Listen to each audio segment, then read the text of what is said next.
Welcome to this first video of lesson number 2 of standard 9 real numbers. In this video, first we are going to recall whatever numbers we have learned so far in the number system. First, let's recall.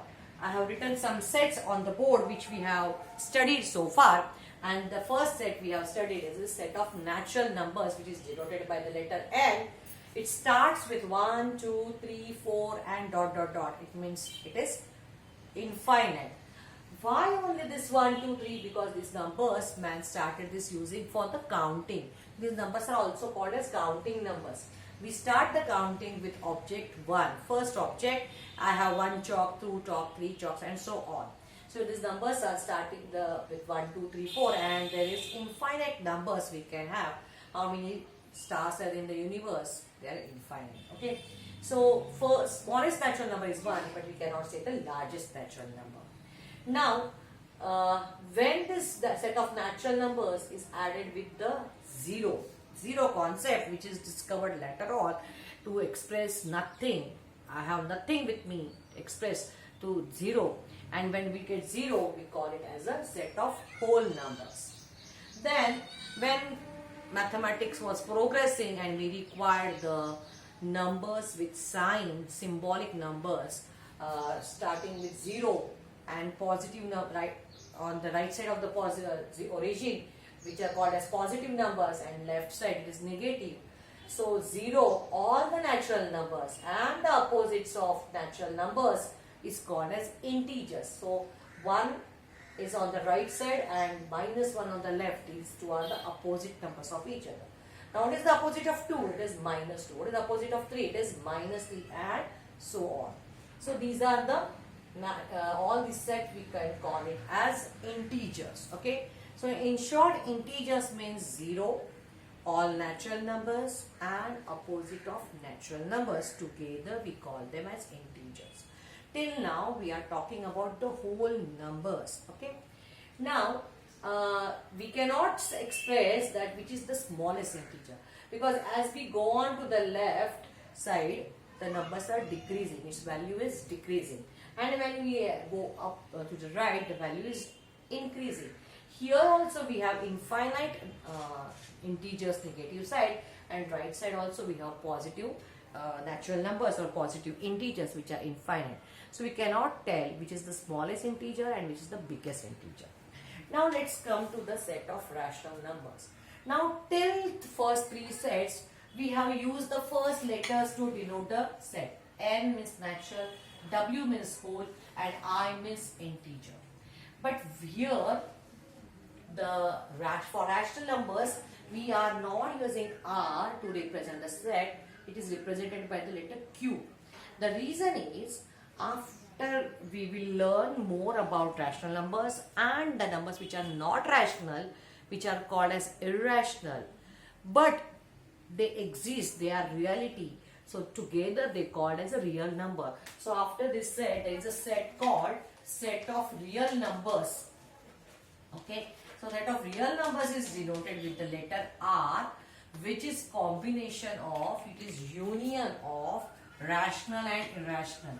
They are rational and irrational together. Okay. So these together they are called as real numbers, which are we going to learn in this lesson only. What are the real numbers? Okay. So I want to tell you that this rational number set is not represented by Q, but the set of real numbers is expressed by letter R, and this is expressed by Q. Now there will be a question, why only Q? Q is selected from all these 26 alphabets. Of course, out of 26 alphabets, R has gone and WI has gone. Then why it is selected only Q? Why not the other? The reason is, which I will explain you now. Now you can see that set is written here as that set of rational number Q is written not in the listing method like this, first 3. Here I have written it is in the set builder form, rule method. How and what is written? Q is a set of all P upon Q such that P and Q are belongs to I. Belongs to means it's a member or it's element of integer, but Q and Q is not equal to 0. So we are not expressing the set of rational numbers by listing method. The reason behind this is it is expressed in the form of fraction. Till now we are considering the whole numbers, but when we come across the part of a whole number, for example, if I have a pizza with me and if I am making two equal parts of pizza, how, and after the two parts, if I am taking one part to one of my child, okay, so how much I have given to this? How to express? You know, this is half. How we express half? It is 1 upon 2. This is the total number of parts we made, total parts, and above the line we take parts taken. So these are the parts taken. So when we express the number which are not complete or in fraction in the form of numerator upon denominator, okay, we are studying this since our class 3 and 4. But so this numbers which is expressed in this form called as P upon Q form. This is called as P upon Q form. Okay. So where P is called a numerator and Q is called as a denominator. And this P and Q both should be integers. Integers means they can be 0, they can be positive or they can be negative. But only Q cannot be 0. So this Q, new denominator Q is not going to be 0 because Q represents denominator, and in denominator we show how many parts we are making of it. So now making 0 part is meaningless, is senseless. That's why Q should not be 0. Now P can be any number. Now you will say, how can we make 2 parts? Suppose I am writing -3 upon 2. So how can we make 2 parts of -3? My dear students, it is not 2 parts of -3, but if it is opposite, -3 upon 2 is opposite number of 3 upon 2. Means what? If on the number line, if I want to express, where is 3 upon 2? What is 3 upon 2? 3 upon 2, if I make it into mixed fraction, it will become 2 ones are 2, and out of 1 is remaining out of 2. So it is 1 and half, or we can say diagrammatically, here if I am having this is half, this is one more half, and if I have one more pizza of say same size, and if I am taking 1/2 part of this, so these are the 3 times I have taken half, half, half, and if I add this together, I will get it 3 upon 2. This way we can understand, that this, just think that these both are same size of pizza, okay. So 3 times half will give me 3 upon 2. Or we can say, if I club this, half plus half will give me 1 plus half.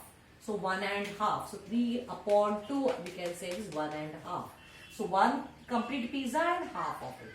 Okay, now this is for the objects, and if it is for distance, if I am going 1.5 kilometers to my right, so here if it is say 1 kilometer and this is 2 kilometer, 1.5 will come somewhere here. So this is my 1.5, that is 3 upon 2. So if I am going to the right side, I can similarly go on the left side also 1.5. So if it is, this is 1, this is 2, but as it is on the negative left side, it is going to be -1 and -2. So this is 1.5 of it. So this is going to be -3 upon 2. So this is +3 upon 2 and this is -3 upon 2.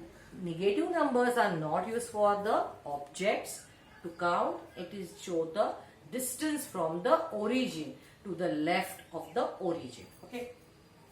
So this P upon Q, it is a form of numerator and denominator. Okay. To show this, so this P and Q, numerator can be any one of this integer.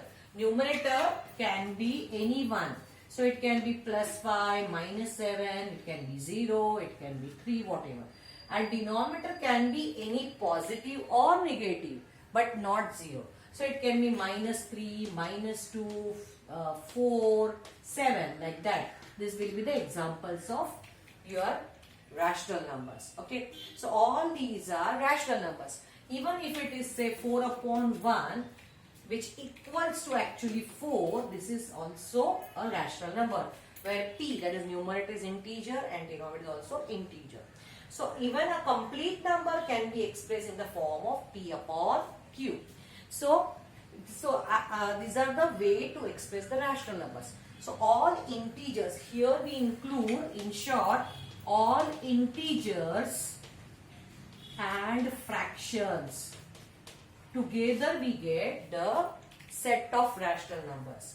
And the one more reason why we cannot express in the listing form, that if I see that, say, suppose this is 0 and this is 1 unit. When I am making two equal parts of this can be shown as 1 upon 2. Now if I am making 4 equal parts, this will be 1 upon 4 part. All 4 parts, it's of 1. If I am making still half of what, now I have made 8 parts. So like that, here I can have here 1 upon 8. So how many these fractional numbers lie between 0 and 1 or between these two? We can make infinite such parts of 1 unit, and we can have infinite numbers of rational numbers between any two rational numbers. As there are infinite rational numbers, we can list each and every by putting comma. That's why we cannot write the set by using this listing method. We have to write by the rule method or set builder form. Okay. So here, till here we have recalled the number system. Set of natural numbers, whole, integers and rational numbers. Okay. After this, I would like to solve question number 2 from practice set 2.1. What is the question? Write the following rational numbers into decimal form.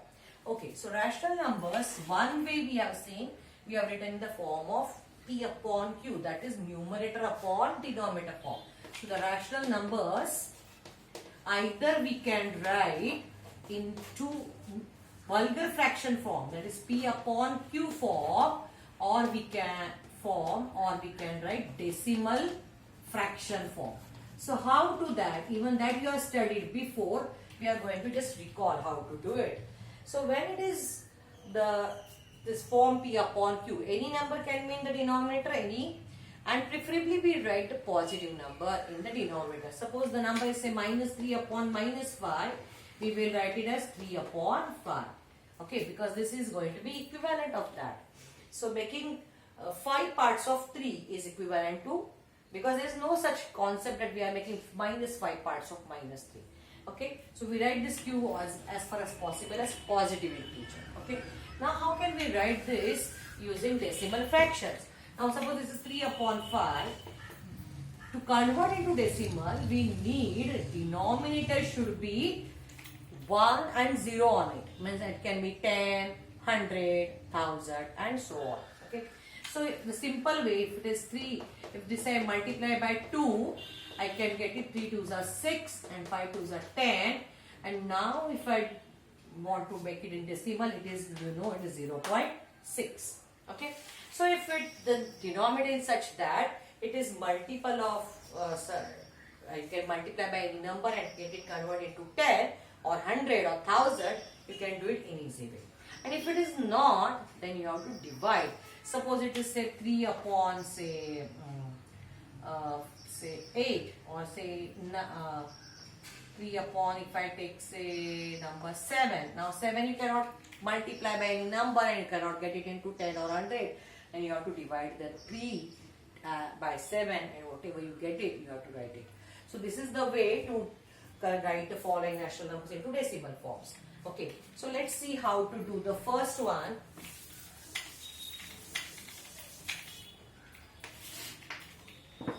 First one number is 127 dividing by 200. So first method, either convert into 100 this denominator or divide the numerator by denominator. If you observe, the denominator is 200, which we can easily divide by 2 and convert it into 100. So 127 upon 200, if I dividing by 2 to both, I will get it here 100, and here what I will get? 2 6 are 12, 2 3s are 6, 1 is the remainder, take 0, put decimal, 5s are 10. Now we got 63.5 divided by 100. Now when divided by 100 means decimal should shift to the left. And how many places it should shift? It should shift 2 places, because there are 2 zeros in 100. So writing here 635, decimal will shift from here to 1 place and 1 more place. here, and this is going to be your answer. So nothing is before decimal, so this your answer is going to be 0635. This you can do by, of course, dividing 127 by 200 also. Okay. Now when it is 25 upon 99, now you know that this 99 cannot be multiplied by any such number to convert it into denominator as 100 or 1000 and so on. So here we need to divide this 25 by 99 and then to get this decimal point. Okay. So as we cannot divide here ones also, we have to put 0 and then 99 to zeros are 0, remaining is 25. Now take decimal, here put 10 which is after a decimal here which we are copying over here. Now 99 how many is that? 99 is closer to 100. So if I take the table of 100, 100 ones are 100, so 99 ones are 99. Subtract 1, you will get it this. 100 twos are 200, subtract 2, you will get it 198. 100 threes are 300, subtract 3, you will get 99 threes are 297. We can see this 250 is smaller than this, so we have to take this 2s up. So 99 2s is going to be 198. Subtraction, you will get the 52 as a remainder. Now you take one extra 0 from here, 520. Okay, so 99 how many is that? This number is bigger than 500. So if it is 99 4s are, I don't want 99 5s, 100 5s are, is 500 minus 5 is going to be 495.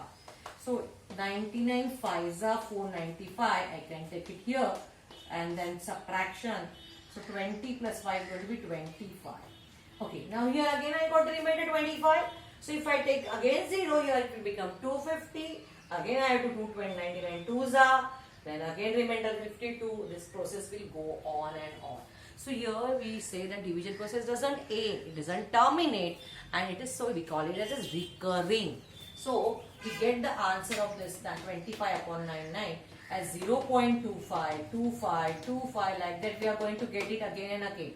So if you observe this group of 25 is recurring, so we can write this by this way, 0.25 recurring. So this is called decimal fraction of decimal representation of fractional fraction. Like this you can go for the next 3 sums by this one of the method and you can get it. Now here we have observed that here we do not get the next number. So here the process stops. This is called as terminating. Okay, terminating rational number. And this is called as non-terminating, means the division process doesn't stop, but recurring. Non-terminating but recurring. Recurring means getting the same group of numbers again and again. So decimal representation of rational number is either terminating or it is non-terminating recurring. So we have recalled this much part in this first video.